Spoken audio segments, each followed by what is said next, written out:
future of both the Small Museum Association and the small museum field in general.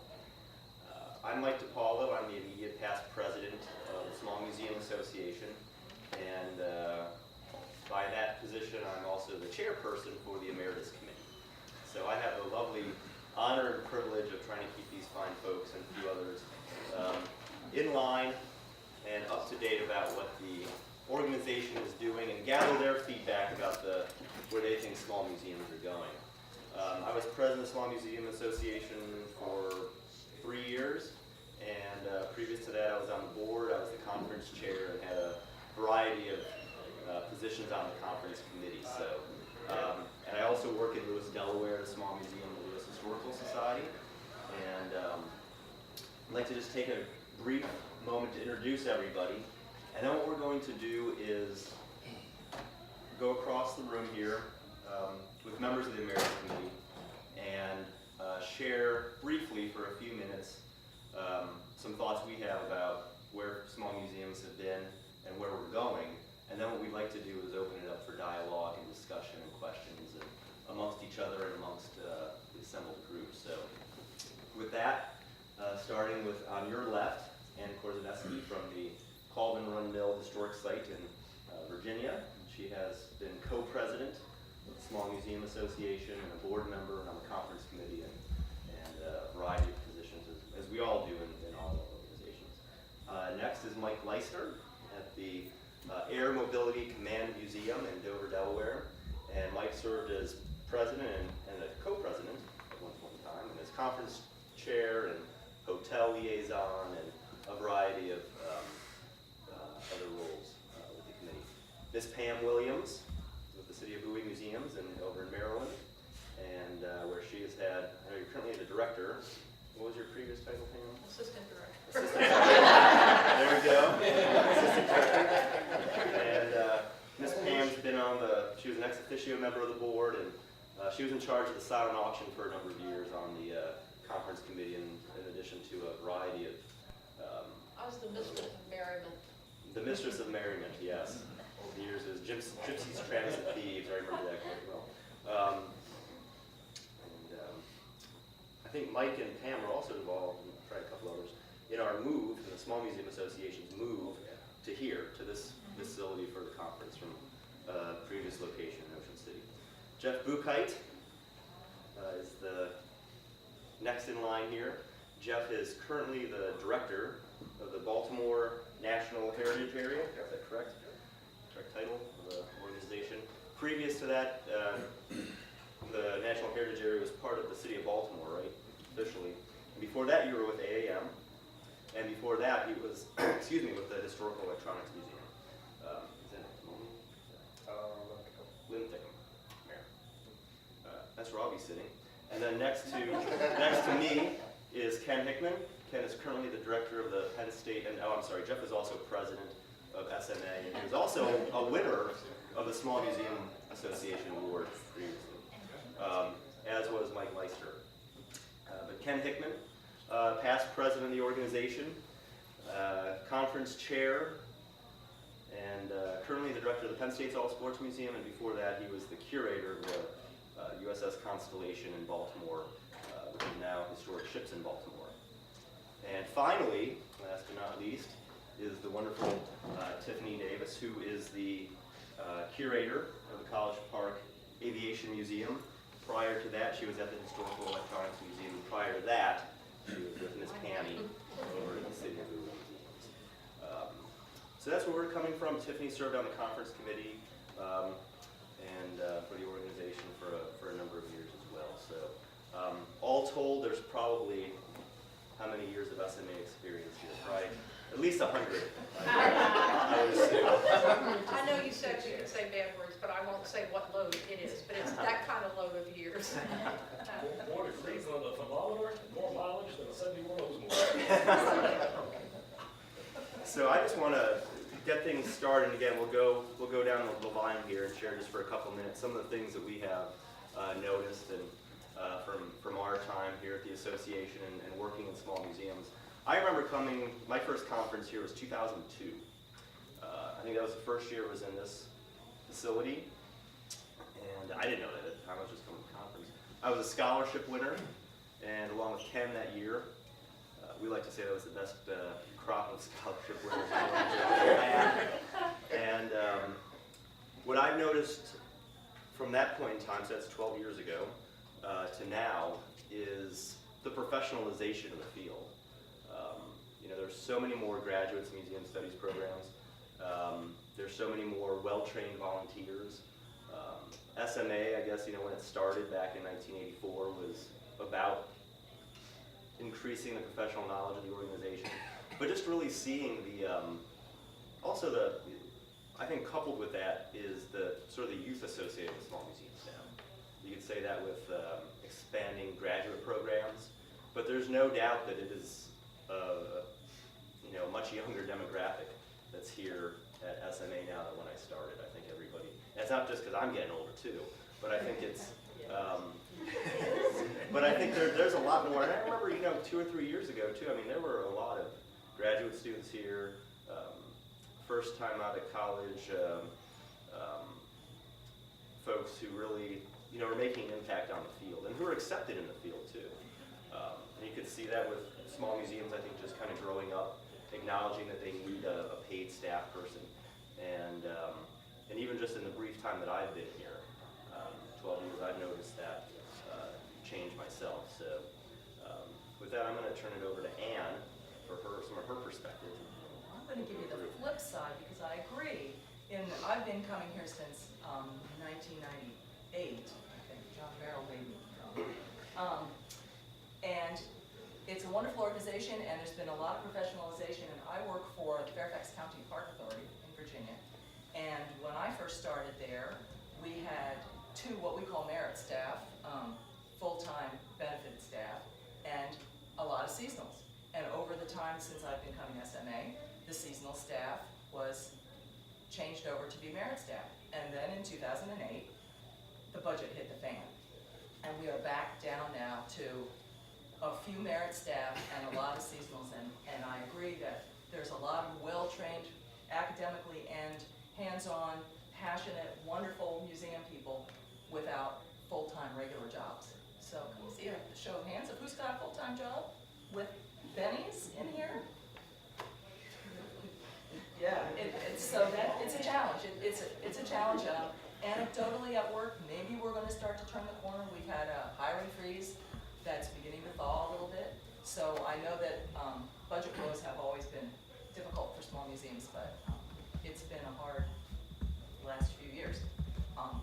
On the flip side of that, I'm cautiously optimistic.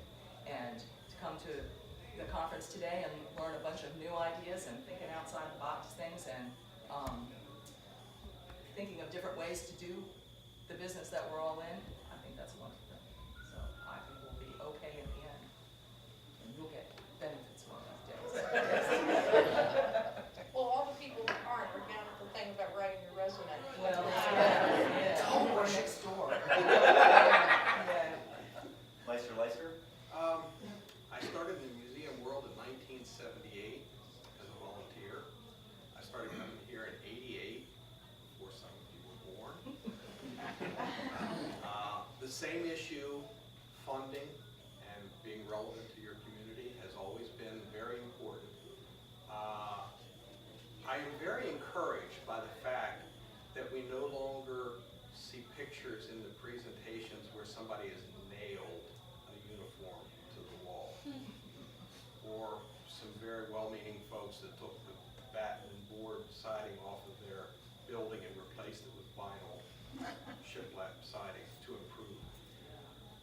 Those kind of really egregious things don't happen as much anymore, and that is largely because the staff is, and at the place I work at, we have 2 full-time paid people and 170 more or less almost full-time volunteers. But the engagement is much greater than before. It is no longer, we're just going to show you our quilts and our rocking chair and then go away. The professional level of volunteers and staff has increased. It's tough times for museums now, except for art museums. Any of you from art museums? Not so much? Okay. art museums seem to weather these storms better than the rest of us, but I think that the corner is turning. This and the internet has made a huge difference for small museums because it allows people to research and get resources that they didn't have before, and with networking, those kind of things are wonderful. I don't know about the benefits and full-time employment is a real challenge, because when I started in a paid position, that was just assumed, and it is not anymore. I'm happy to turn it over to you guys. Well, gosh, I've been coming here since 1996, and because two things, I am not classically trained in museum school to work in a museum, and I consider myself very lucky to have the job that I do. I'm very grateful for the job that I do because I love my job. But there's that, the fact that I work for municipal government, which puts a whole different spin on the way the operation of my place is. But there's still an impact regardless, whether you are covered by municipal government, county government, whatever, the Air Force, whatever. The status of money is a frightening thing. Most of us emeritus type people grew up in a museum world where if you needed it, you wrote a grant for it. And there were years when maybe grants weren't so great, but then there was the next year when they're giving away money and they're calling you up and saying, put in another grant because we've still got money left. I bet Ken remembers those years. You know, we've had to learn, and I think we are continuing to learn to be creative. I don't worry about who's going to pay my electric bill at work. I do worry about who's going to pay for my next big exhibit, because that's going to be a dicey thing. The other thing is the whole technology issue, and I think it's kind of really fun to sit back amongst the crowd of Emeritus. Notice I didn't say dinosaurs, I said Emeritus. People here, and think back about the years of SMA and all the years that we've all been coming. Jeff was at the first session I ever came to in '97. When we sat on the committee and deliberated about, well, should we have a computer thing on this? Should we do a thing about computer learning? Should we put registration on a computer? You know, that kind of thing. And the strides that we have taken, and I think the exciting thing is that as small museums and financially challenged and employee challenged museums, the steps that we're continuing to take and moving forward and discovering all these new wonderful ways to do things. So I think the challenge is for us to keep doing that, to keep being creative, and coming up with different things. There are ways beyond grants to make money. You just got to think about it. Jeffy. I was thinking about what I was going to say today, and I think more than anything, I'm just ceaselessly amazed by how volunteers and staff just like keep carrying the load and keep moving small museums forward in terms of professionalization and everything, despite tough economic times. But I think two things that I think, when I look back at the years and look forward, two main things come to mind. And one is the increasing demands on small museums. You know, it doesn't matter if you're a museum with 100 staff or you're all volunteer run, you're expected to run as a small business. You have to have D&O insurance, you have to make sure your cash flow is working. If you deal with cash, you have to make your members happy. You're supposed to be doing evaluation studies. You're supposed to be doing everything that a small business does without necessarily the resources that other businesses have. And yet we all, you know, carry through and make that happen. If Kristen Harbison were here right now, she's would tell you that she recently took on the position of board chair for the Poe House in Baltimore. And the Poe House recently was, the city has stopped funding the Poe House, and a separate board had to form, and they have to, you know, keep the doors open. And, you know, she's having to deal, she has a full-time job, and I'm actually on the board of that as well, and, you know, we're trying to keep the house open, and dealing with all these things that, you know, that nonprofit has to deal with the expectations that our society has of it running just as professionally, whether you're going there or if you're going to the Baltimore Museum of Art, you know, the same expectations are there. So I think that's a challenge. My other main thing that I think it's negative, but I mean, maybe, Mike presented the positive side of it, but the cell phones and the technology, before the roundtable started today, every single one of us were checking our phones. And there's advantages to that. It's definitely made us more, small museums are more accessible. You can find information easily. I needed to look up an address when I was coming down here. I found it in 2 seconds. But the flip side of it is that, like, when I sit here right now, half of my mind is on the 30 emails that I need to be answering. And the expectation is that I answer those within the next hour. And so I think we've lost the ability to be in the moment. So we're always like having to respond to everything like instantaneously. And I think that's a challenge for small museums, because I think at the end of the day, what a small museum can bring to the table is that in the moment piece. But with us being expected, it ties into that small business deal, we're all expected to do everything all the time. It's really tough to be able to do that. So it's all about balance, and I'm sure we will all find that balance. Actually, to play a little bit off what Pam was saying, is if there was a time, in 2008 obviously seems to be a pivot point because of the economy, that prior to 2008, the grant money was flowing, the world was a happier, easier place. But one thing that I've really seen since then is kind of the resiliency of small museums. It's unlike large institutions with $30, $40 million endowments. We're all used to working with very little, so having a little bit less really doesn't hit us quite as hard. So it really has been interesting to see how sites find inventive and creative ways to continue on, whether it's through programming, through exhibits. I beat this drum in a lot of things this week, but I have to agree with Jeff. I cannot emphasize the business piece enough. All of us got into this for, I think, largely a love of history, a love of material culture, or similar motives, but at the end of the day, it is a business as well. And your competition is not just the Historical Society down the street, but it's the movie theater. It's anything that can draw an individual's discretionary funding. But it's been interesting to see how we all find ways to compete with those other types of organizations and businesses out there, and find ways to stay relevant. I've certainly been fortunate enough. We've been around, 13 years now?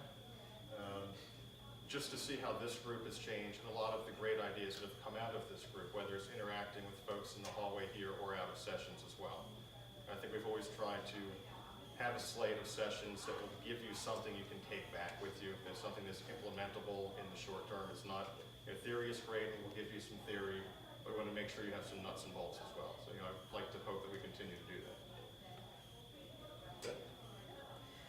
Well, when I left graduate school in 2003, I moved to Maryland and worked 4 part-time jobs, one of which was Small Museum Association. I was a paid employee at one point.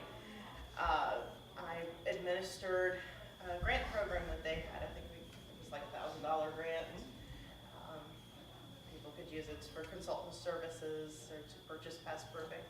And I was really struck with how passionate small museum folks were about their collections. Most of the grants were to purchase Past Perfect. A lot of people were buying archival supplies for their collections. They were very passionate about it. I had one woman who emailed me newspaper articles about her museum for a year. I left SMA, I went to work at HEM, and she found me and continued to email me newspaper articles. And I think, up to today, sitting in the breakfast room this morning and listening to the keynote, listening at how this museum is trying to innovate themselves, and going into all the sessions and hearing how museums are innovating. It's not just status quo. We're trying to make ourselves better. So I'm always very surprised pleasantly surprised when I come to SMA and hear all the wonderful things that you're doing. I think one thing that I've been doing over the last few months is going through the institution's archives. And Ken and Tiffany and Pam and Mike and a whole variety of people have been saying things. And it's been amazing to see the what the organization started from and some of the things that it did. People might be familiar with the ASLH graduated standards programs. SMA was talking about that years ago. And when you look at ASLH's program and you look back at SMA's records, I mean, you could pretty much copy SMA's stuff. Slap the ASLH tree on it, the little logo, and you have essentially the same program. You know, and it's remarkable it started here, you know, conversations like this. And this group's been involved in, it has a seat at the national table. I mean, we come here, we have fun in Ocean City, there's a lot of fun. And, but you know, this is a very well-respected group, and when I was president, you know, and get correspondence from AAM and invite us to sit on conference calls and the standards coming together for the national formula grant thing. You know, SMA has a seat at the table. So you know, this is an organization that really has some clout. But Jeff, one thing I was going to ask you, I was thinking about, and please, if you have any comments, discussion, please feel free to ask. I'm just going to get started. Question. You went from being, I think, president or maybe on the board of SMA to AAM. What was that like going to, you know, representing all museums, you know, the perception that it was just for big art museums, from the small museum community? Well, it was actually, you know, IMLS is in the room as well. IMLS and AAM, I think it was an interesting journey because, you know, back in the day, I think they really were more focused on, you know, large museums, and people would talk about going to an AAM conference and they would hear, you know, a speaker would get up and talk about the 100 staff, and somebody at the lunch today or somewhere was talking about, they went to, Don, was that you? Somebody went to a session and somebody stood up and said, if you have to ask how much that costs, then, you know, you shouldn't even be in the room. But that was you, okay. Somebody told me, see the memory. But that changed, and it was really interesting at AAM to see, and so much of it has to do with individuals, because I think my boss at the time was Beth Merritt, who's still with AAM. She runs the Center for the Future Museums. And because of my involvement with SMA, she had an open mind to hearing, you know, what this organization had to offer. We started coming. Lauren's here. I don't think Lauren's in the room now. But Lauren's here representing AAM, and I think once we started coming, I think AAM has always come, you know, since then. So I think it really kind of turned the tide, and I think IMLS has always loved small museums. So I think it's good. Questions out there? Any questions for each other or points we want to talk about? Yeah, Karen. Well, I have one. I mean, a number of you brought up salaries. And so I'm wondering, from your perspective on the Emeritus Committee and as former leaders in this association, what do you see? Is there a role for the association or for us individually as professionals or volunteers or board members within the community to be talking about that more, to be advocating? Is there, you know, more than, it's a problem, we identify it as a problem, you know, we might complain about it, you know, offline, but is there a way to make it a more fruitful conversation? In terms of saying salaries obviously are too low. Right. Well, I mean, so here's my concern is, you know, we have some tremendous professionals, I think, I mean, looking at some of my peers out there working on behalf of these wonderful institutions, and I wonder, you know, at what point will we be bleeding them to the bigger guys who can pay them more? I mean, I know what it's like in my own life to weigh, you know. These issues, Yeah. And I wonder if that's something that you all have seen happen. Is it a true concern? Do we? I'll take this is an I initial think stab it's at a this. problem that's rooted in history. I've always had this theory about this from long ago. If you want to go back 30 years, 40 years, 50 years, when museum professional jobs were viewed as what housewives did when their kids grew up.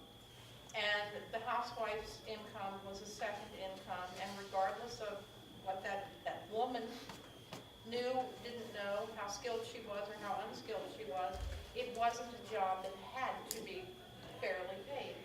Now the demographic of people who work in museums is changing. I mean, look in this room. But that's never caught up. That has never ever changed. Maybe because the disparity was so great, maybe it takes a whole millennium for it to catch up. I don't know. I don't know who you would advocate with to whoever it goes that the adverb is there. I don't know who you would advocate to, because our governance is so diverse. And, you know, I work for municipal government. Jeff is in a quasi-governmental situation. Mike is a small historical society. Ken is a university. Tiffany works in an organization that's, you know, a big umbrella quasi-governmental organization as well. So we come from such different places. I don't know how you would start that conversation or with whom, but I think that the basis of it is that this is viewed as a 1945 women's job. You don't need to make a lot of money. Sorry, Mike, and all you guys. Like teachers. I think the other thing, Yeah. You know, low pay, low prestige job, like teachers and librarians. And other Exactly. people that teach us stuff. And now, working from the county, there is seems to be a finite amount of money, and you can either have higher salaries or you can have more positions. Right. So currently, we have low salary and few positions, but We did a survey some years ago anonymously and asked people their salary range, if they were paid, part-time, full-time, all this stuff. An average museum director with 5 years was making less than an entry-level school teacher. Now, that was then, and it hasn't gotten any better. can I jump in and ask Mike, because Vam did the same similar thing. This is Mike Henry, my boss. From the Virginia Association of We Museums. did a survey for Virginia Association of Museums back in 2006 about getting into the profession. And the first thing that jumped out at us was that 93% of people with degrees in history were not working in the field of history, and that included teaching. And so that, you know, the 7% that was employed by museums were considered the lucky ones, even if that employment came with, you know, certificates for free cheese. But yeah, the salaries are notorious. I think it goes back to even you know, the 1950s, when museums were seen as the refuge for the failed PhD candidates. And if you can't work in academia, you work in a museum. And we've been paid accordingly ever since. I know one thing too, I just saw something, AAM does a salary survey, but when you really crunch the numbers, it's not small museums who are responding to that. Maybe for a variety of reasons, maybe they don't have employees, or maybe they don't have the time to respond to the survey. And we're talking about a survey it's 8 years old. You know? I know SMA did one 10 years ago, and 15 years ago, so we're not working off your current data. I think the other thing with SMA is that I think it'd be a wonderful thing for us to maybe gather information about this in the field. It would be a really relevant thing for us to do. But, and maybe this goes back to one of the things that I've noticed is more employees of museums coming to this rather than volunteers, but maybe some tension in SMA between organizations, not within SMA, but small museums, that organizations that have staff and those that don't. And, you know, trying to fairly represent that, but I think, you know, the evolution of small museums is that, you know, a lot of places have staff now that didn't, you know, 10 or 15 years ago. That's just a realization. And you're absolutely right. If you want to keep talented people, you know, you got to be willing to increase your salaries and benefits. There always seems to be somebody coming behind that is willing to take that lower salary just to. Right. Well, I think one other thing is that I think it breeds off of itself. It's self-perpetuating. In my world, if they want to know what a museum director gets paid out of the rest of the world, they're going to go to Park and Planning and find out what those people get paid. They're going to call up the Colonial Dames and say, what are you paying your director? And, well, these people are doing this and these people are doing this. So we're going to stop right here in the middle, and that's it. And that's what our museum director is going to make. And therefore, there never is seeming to be any kind of escalation. That's fair. That's the business model. I've got a question then for the group. Is it something we're doing for ourselves? I mean, you know, when you look at when Colonial Williamsburg was founded, and there were 200 other attractions across the country. There are now 200 attractions between Washington, D.C. and Colonial Williamsburg. We've opened up museums to the point where there's one museum every 15 square miles, or one museum for every 15,000 people. Is this a problem we've created for ourselves?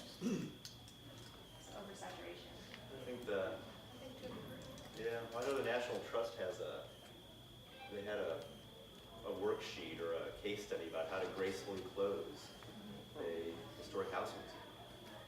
Sounds, kind of harsh, but in some ways, maybe that's the best. If you're trying to preserve a building, from the trust's perspective, as long as it's being saved, it doesn't need to be a museum, can it be a residence, can it be something else, but it's, it takes volunteers, it takes boards, it takes fundraising, it takes all the stuff that we all do, and when you magnify that, by 2 or 3 new ones down the street. We're in a small community, and there's a lot of nonprofits, and not just museums, but just other nonprofits, and there's just of course the IRS is looking at that, the proliferation of nonprofits, but No, they're the ones that designate nonprofits. I know, it's their problem that they created, but it's just a fact we live in. It's a vastly different world than when the SMA was founded. They had. No, it's gonna say, I think it circles back to sustainability. Right? It's there are anniversaries, there are special events in all corners of the country where they will bring people together, they will create an institution, they'll open their doors, and that's great for the first 2 or 3 years, but what about 4 or 5, 6 in the future? If there's no plan for those 15,000 people to continue feeding the organization, then there's a real problem. And you hate for it to keep circling back to money, but more often than not it does. And actually to Karen's point about salaries, it's the more money we generate, the more, the higher the likelihood that we can pay ourselves a little bit better. You have a case when you go to your board about that. But it's, that worksheet about closing sites, it's unfortunate, but it is a problem that we've created for ourselves. And it's, I think, born out of good intention at the time, but if folks back at the time aren't thinking 15, 20 years ahead, then there's going to be a problem. I think the problem is that, I'm not going to say lack of creativity, but I guess lack of creativity when you say, oh, we have to save this house, let's make it a museum, that's the only thing it could possibly be. What we really want to do is save the house. It's not because so-and-so lived there, or this is something, this is where the Declaration of Independence was signed or something really momentous, but it's a beautiful house in a prominent location in your town or city, and the first thing that comes to mind is let's make it a museum. And that could be an issue. Do we have museums that don't need to be museums? Houses that don't need to be museums? As long as there's an easement on them, someone's taking care of them once a year to make sure the easements are up to date and being followed, that's a viable option. Maybe it gets someone in the community or new business in a downtown district. I don't know. You had a question? There was an article in the Washington Post yesterday in the arts section about funding for the arts and humanities, when it was revealed that the National Football League, a $9 billion a year industry, is tax-free. So I think, everyone at this conference, SMA, AAM, everyone needs to contact their elected representatives and demand that they stop subsidizing millionaires. And then those tax dollars can be used for the humanities. It's a wonderful idea.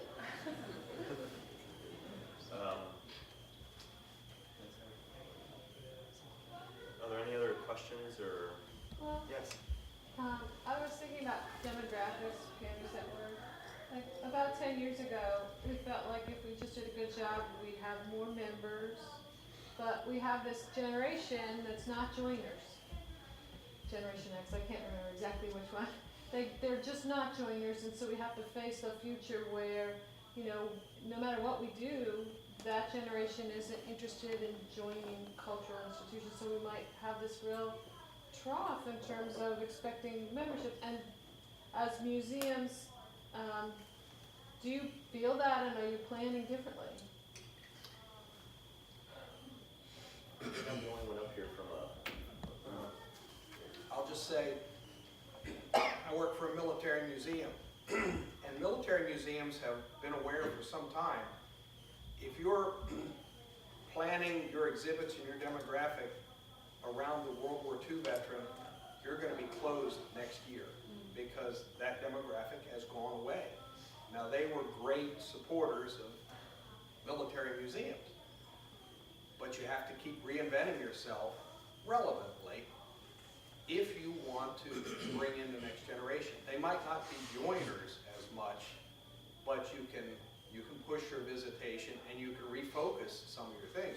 You don't abandon your World War II exhibits, but you make darn sure you have high-tech things that Gen X, Gen Y is interested in coming and looking at. But that has been, I think the military museums got hit with that before maybe the general population, because that was our core demographic and it's just getting almost gone. But you're right about the fact they're not joiners. The Odd Fellows, the Masons, the Knights of Columbus, all those organizations that in every small town, everybody used to go out on Wednesday night and go to their lodge meeting, or the homemakers, the quilting bee and things. It doesn't happen so much anymore. And they don't come and volunteer every week for 8 hours for those, hundreds of hours a year. That's where we've begun to see it. Our volunteer corps are not going to be replaced. So we just have to be a little more creative with how to attract people who want to come and work at the museum and give their time. I think more people like to give a specific project. Right. There's something that needs to be done this week. Mhm. It's going to take 10 hours. I'll come in Monday and Wednesday for 5 hours each. It'll be done. I'll see you next year. We're fortunate at my museum. We have some people who love to come in. They come in every week for some things. But more recent, there's also just more options out there. Just more options to give your time to. So. Well, and I think too, there are more options to give your time to, and for the younger crowd of people. I have 2 grown daughters and 6 grandchildren. My daughters are the kinds of people in their late 30s and early 40s that we'd have been scarfing up for volunteers as fast as we could.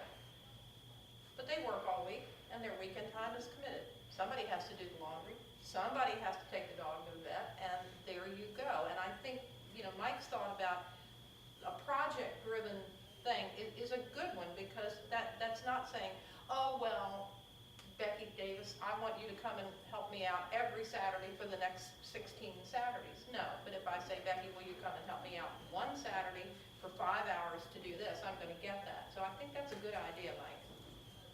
Well, to circle back to the membership piece, we've struggled with that for a long time to get a membership program off the ground. And we actually doubled our numbers this year. But it's really, the challenge has been finding the right mix of benefits to offer folks. It can't just be 10% at the gift store and a newsletter, and maybe an invite to an opening anymore. It's, where we've really made strides is all of our members get early access to high demand programs. So we'll have folks who might only be a member for a year, but they sign up because they want to be able to book a certain program and know that they're going to be able to do that program. And if that group of 50 people doesn't renew next year, but 60 new people do it, we're okay with that. I'd love to see some retention from those kinds of folks, but if it's not there and they're replaced, we're okay. But it's finding creative incentives and benefits to offer. And they're offering things that no one else can. And we all have certain unique aspects to our sites, and it's finding what's going to engage people. There was something this morning at the partnership session too that struck me. I think almost every small museum has this problem. It's like, ask for what you need. Don't be ashamed if you need $5 million. Don't be ashamed if you need $500,000. You need that. And Go ask for it. and if you say, that you're worth something, then tell them you're worth that. And if you,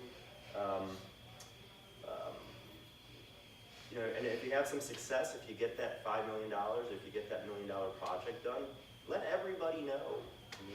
I think sometimes we're almost apologetic. We're so sorry we're here. But could you please give us, a free cup of coffee or something, whatever we're looking for. But I think, small museums. Yeah, and I think if you have a little bit of success, let everybody know. It's fun. People celebrate it. I think too. We kind of get ready to move on to the next thing or whatever's going on, but celebrate that success and let the community know. And I think they'll come out and support us if you let them know. And if you're not always asking for stuff too, that helps. So.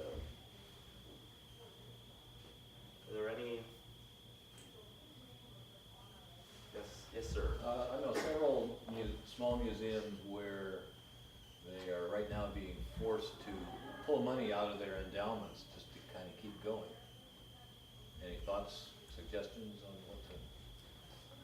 You know, the, They're lucky to have them in They're pretty small endowments, well, obviously the, but you can't keep pulling 10% a year forever, because pretty soon you got nothing. yeah, that's, I think you just have to, sit down and have a soul searching strategic planning thing with your, retreat with your board and see what you can do. I mean, you just really can't, I mean, again, you're lucky to have an endowment, you know.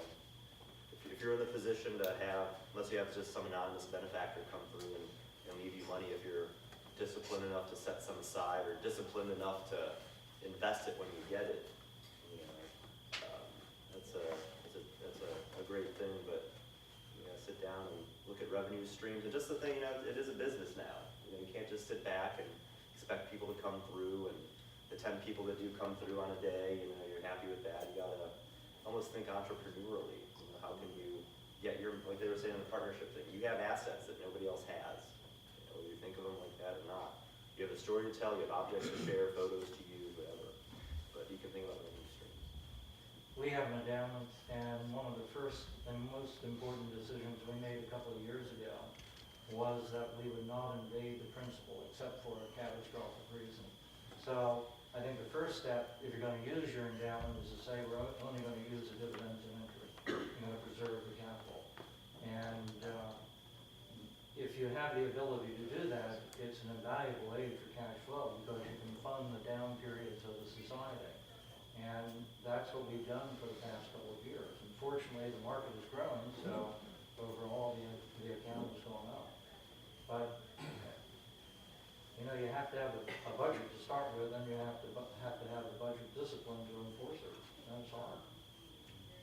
There is a counterpoint to that, the Nick Muller model out of Historic Society of Wisconsin, where he assumed the presidency of the organization. They were sitting on, I believe it was about a $23 million endowment. That's not quite our case. He had, I think it was like 24 properties throughout the state, and in horrible condition. And so he said, we're going to spend the endowment, we're going to put fresh paint on everything, we're going to beef up our programs, we're going to let the public know we're here, and we're going to test it and see if we get the money back. And so it was very interesting, a different way to look at endowments. Endowments can be handcuffs as well as a safety net. Right. We don't have that kind of endowment. We don't have the ability to do that. That would be nice, but I was responding and thinking through the question that was asked, because for many years we invaded the principal too. And finally, I mean, that's hardly an intellectual exercise as to the outcome of that. I mean, it's pretty certain what's going to happen. And, you know, we just came to the point that we said we're not going to allow it to happen anymore. And we've got to provide for funds to offset the amounts that we might have relied upon, or we've got to cut expenses elsewhere. That's not much fun. Fair. So it's our 30th anniversary year. You all have not necessarily been around for all 30 years, but big chunks of the last 30. What if you came back for the 60th reunion of SMA? What do you hope to see for the field? What do you expect to see? Well, I plan to be here, I don't know about the rest of you. You're looking forward. I'd like to see a little bit less of a weight break crowd. Yeah. You know? Let's go with. Weight break. Yeah, I agree. Here's the demographic. Yeah. We're all white. Yeah. You know, we are the museum goers. Some of us are. Q-Tiffany. Some of us are tan, yeah. So I just, you know, I'm from Fairfax County, Virginia. I don't see a headscarf in this whole group. Yeah. I can't go anywhere in Fairfax without that. I don't see any Asians. You know, since the Howard County African American historical folks don't come, you know, we have to rely on Tiffany. Yeah, so that's what I would like to see, and I think SMA needs to reach out, so. I think I know SMA wants to, address that the issue of diversion. I think that's really critical. I think just reach out to make sure that, you know, like, the small museum is still feels welcome here, I think. Well, when everybody has a story with it, they have a museum to house it in, Right. you know, other And, well, groups. I think in the district. the progress of the organization and the progress of the world in general, I think the potential exists to, I don't want to be offensive, for once, to march past what I will call the mom and pop operation. And it used to be back in the very old days that it was, and Jeff and Mike will attest to this, that, you know, you came to SMA and you saw the same 40 people that you saw last year at SMA. And that's not good for an organization. That really isn't good. I think it is a challenge to, first of all, I think SMA has a mandate as the Small Museums Association. I've always said this, I've talked to Mike and Ken about it before, to protect those people, to cherish those people, to help those people. And I think SMA does. I think it's a credit to the organization now when you look at the list and you see all the people that are there, the diversity of museums that are here, and frankly, the professionalism now of the mom and pop operation. You know, it's not just the grandparents who live in the old house trying to save the old house. It's the grandparents who are trying to save the old house now with best practices. A lot of those things learned at this conference, or started at this conference and taken out of here and improved upon at summer conferences and things like that. So I think that's a mandate, though, for SMA, and I always have that, you know, think big and don't forget small. You know, it's like make new friends and keep the old. But I think SMA is doing a good job of it. I think the other thing that's going to happen is, and we've seen it a lot more, I think, the last several years, that, you know, IMLS, AAM, beginning to, I wouldn't say adapt, but reach out more to smaller museums and provide programming for smaller museums and include smaller museums. And I've often wondered why, you know, sometimes we have a distinction. I mean, you don't walk into your local public library and think, this is a small library, you know, as opposed to the New York Public Library. And there are still, you know, vast differences in the capabilities of those two organizations for technology, programming, collections care, etc. But only in museums do we seem to care that, you know, you have a $100,000 budget and you have a $100 million budget. You know, and it's a. But I think you're going to be. I hope that, you know, 30 years from now we're not maybe even talking about small museums. We're just talking about museums, and there's some that, you know, maybe this is an affordable venue for some organizations, and you know, I know that the other national organizations look at that. You know, they look at SMA, they really do, and they say, you guys are doing a great job. I just saw it was picked up in, last year's conference was picked up in the Association Meetings magazine. You know, it was like one of the quirky conferences going around the country. You know, it was like the National Potato Growers, and some other wacko thing in New Orleans, and they picked us up because it was Cape Crusaders, you know, museum superheroes was the thing, SMA. But I think that's one thing. I think you'll just see greater integration and a realization that small museums do have a lot to offer. And like Fran? Well, I think the program you do, where board members are welcome, goes a long way to helping the executive directors make the changes that they want to make, just because board members are probably, at least in my experience, not museum trained. And just coming here and hearing the language and issues, I think the more you can encourage people to bring board members, the further you're going to get on salary and, I mean, all the things that you want to happen that'll get your board on board. Did I see a hand over here? Yeah, well, I'm a director of the Heritage Area, and the Heritage Area has like a big destination and also little rural museums. And I have even board members that say, far more people are going to see, you know, how do you judge a mini grant from this little one and this bigger one? Far more people are going to see the one in the big destination. And I think we always have to raise our voice and say the small museum is really important. You know, it's all, maybe all volunteer run, but it's got just as much validity as, you know, the wealthy thing up in the destination. And so if we have to speak up and say, you know, this is why small museums are great. And, you know, if the funder has to decide between something that more people are gonna see, the small museum is still great. Nicole? I was just listening to the whole conversation and thinking that I think what a lot of us are talking about is advocacy and being better advocates for the small museum, because I think we all, I'm not telling you anything you don't know, but I think we all just, you know, of course we're great, we're small museums, but I don't think we're very good all the time. We're kind of shy, as you were suggesting earlier, I think, Mike, about saying, look at this great program I did, or, you know, asking somebody for money, as you're suggesting. I don't know, that might be a good, I don't know if you're on the programming committee, that might be a good overall theme to have at some point. Whether it's advocacy through AAM at, you know, the advocacy day they hold in Washington DC, or if it's advocacy when it comes to communicating to your board what you need and what you do. I think that might be a good theme to address at some point in a more formal way. Caleb? I'd like to pick up on the last two comments. I'm a new board president. I'm not a museum professional. And we have 5 board members here. First time we've ever had that number of board members. I would encourage you to think about programs that would bring board members and perhaps be specific to governance and strategic issues.